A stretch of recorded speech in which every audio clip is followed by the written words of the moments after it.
So guys, তো আজকে অনেকদিন পর নদীর কাঁটাতে আসলাম, কারণ এইখানেই আমরা পিপি মারছি। তো নদীর কাঁটাতে আসলাম, এসে দেখি আমি পুরো অবাক হয়ে গেছি। কারণ দেখুন, এত সৌন্দর্য একটা, কারণ এই সৌন্দর্য যারা গ্রামে বসবাস করে তারাই কিন্তু এই ফিলটা নিতে পারবে।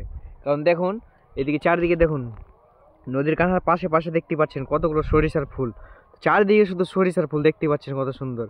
যত দূর চোখ যাচ্ছে তত দূর সরিষা ফুল দেখতে। আমি একটু জুম করে দেখাচ্ছি, তো দেখতেই পাচ্ছেন যত দূরে তাকাচ্ছি তত দূরে সরিষা ফুল। তো দেখতেই পাচ্ছেন চারিদিকে। আর এইগুলো দেখতে পাচ্ছেন, এগুলোতে কিন্তু সরিষা হয়ে গেছে।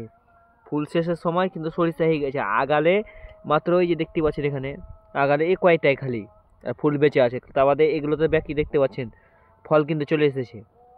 অল্প কিছু দিনের মধ্যে এগুলো ফুল কিন্তু থাকবে না, কারণ পুরো মাঠটায় ফাঁকা হয়ে যাবে। কারণ এখন দেখতে পাচ্ছেন গোটা চারিদিক শুধু হলুদ আর হলুদ হয়ে আছে, দেখতে পাচ্ছেন চারিদিক হলুদ আর হলুদ। তো এই সাইডকে আর একটু কম হয়ে আছে, কারণ এই যে গাছ দেখাচ্ছি আমি সরিষা ফুলগুলো। তো এই গাছে এখানে গাছ অল্প কিছুদিনের মধ্যে দেখতে পাচ্ছেন এগুলোতে অনেক ফুল আসবে। এগুলো চারিদিকে কিন্তু যত যা দেখতে পাচ্ছেন এগুলো তো ব্যাকই কিন্তু সরিষার চাষ হচ্ছে এই জায়গাটাতে।